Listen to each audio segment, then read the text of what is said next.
آپ کسی کے خلاف نہیں بولتے، اس کی کیا وجہ ہے؟ آج کل بہت سارے لوگ کہتے ہیں بدنام ہوں گے تو کیا نام نہ ہوگا۔ کسی کی دشمنی میں حد سے گزر نہیں جانا چاہیے۔ آج کل ایک رجحان پڑ گیا ہے کہ فالورز بڑھ جائیں، ہٹ درمی پر نہیں اترنا چاہیے میرے خیال میں۔ سوشل میڈیا کا دور ہے، ہم سوشل میڈیا پہ دیکھتے ہیں کہ کوئی بندہ کسی بھی موضوع پر ویڈیو بنا کے اپلوڈ کرتا ہے۔ خصوصی طور پر دو موضوعات جو ہیں وہ قابل ذکر ہیں، ایک سیاسی اور دوسرا مذہبی۔ ان دونوں موضوعات کے اوپر کوئی بندہ بھی اگر ویڈیو اپلوڈ کرتا ہے تو اس کے مخالفین سامنے آ جاتے ہیں، اور نیچے کومنٹس کے اندر ایک طوفان بدتمیزی بپا ہوتا ہے۔ ہر ایک دوسرا بندہ جو ہے وہ ایک دوسرے کے خلاف بول رہا ہوتا ہے۔ آپ کی بھی ویڈیوز سوشل میڈیا پر آتی ہیں، لیکن آپ کسی کے خلاف نہیں بولتے، اس کی کیا وجہ ہے؟ اصل بات یہ ہے کہ کام سے دلچسپی ہونی چاہیے، نہ کہ نام سے۔ آج کل بہت سارے لوگ اس لیے بھی ایسا کرتے ہیں، کہتے ہیں بدنام ہوں گے تو کیا نام نہ ہوگا۔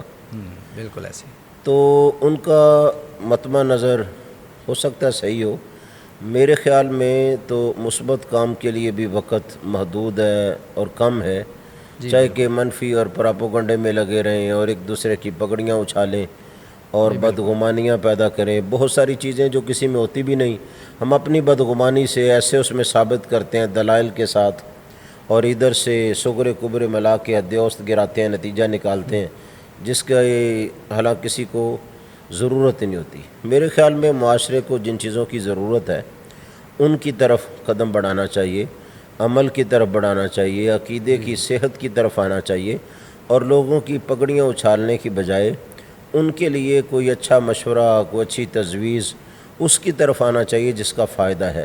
لہذا فائدہ مند کام میں لگنا چاہیے اور سود و زیاں کے درمیان فرق سمجھنا چاہیے۔ ہمیں شترے بے مہار نہیں بن جانا چاہیے، مادر پدر آزاد نہیں ہو جانا چاہیے، کسی کی دشمنی میں حد سے گزر نہیں جانا چاہیے۔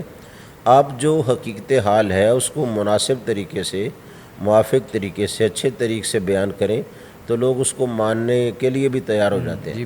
میرا خیال ہے بہت سارے لوگ ہوں گے کہ ہم نرمی سے ریکویسٹ بھی کرتے ہیں تو ان کی دل پر اثر ہوتا ہے، وہ آ کے ہمیں اعتراف کرتے ہیں کہ ہم نے یہ بات چھوڑ دی ہے، اس کو الگ کر دیا ہے۔ معاشرے میں جن خرابیوں کو دور کرنا ہے ان کو دور کرنے کے لیے کوشش کرنی چاہیے، نہ کہ آج کل ایک رجحان پڑ گیا ہے کہ فالورز بڑھ جائیں اور زیادہ لوگ مجھے سنیں، اس سے کوئی پرواہ نہیں کہ وہ کیا کہتے ہیں کیا نہیں۔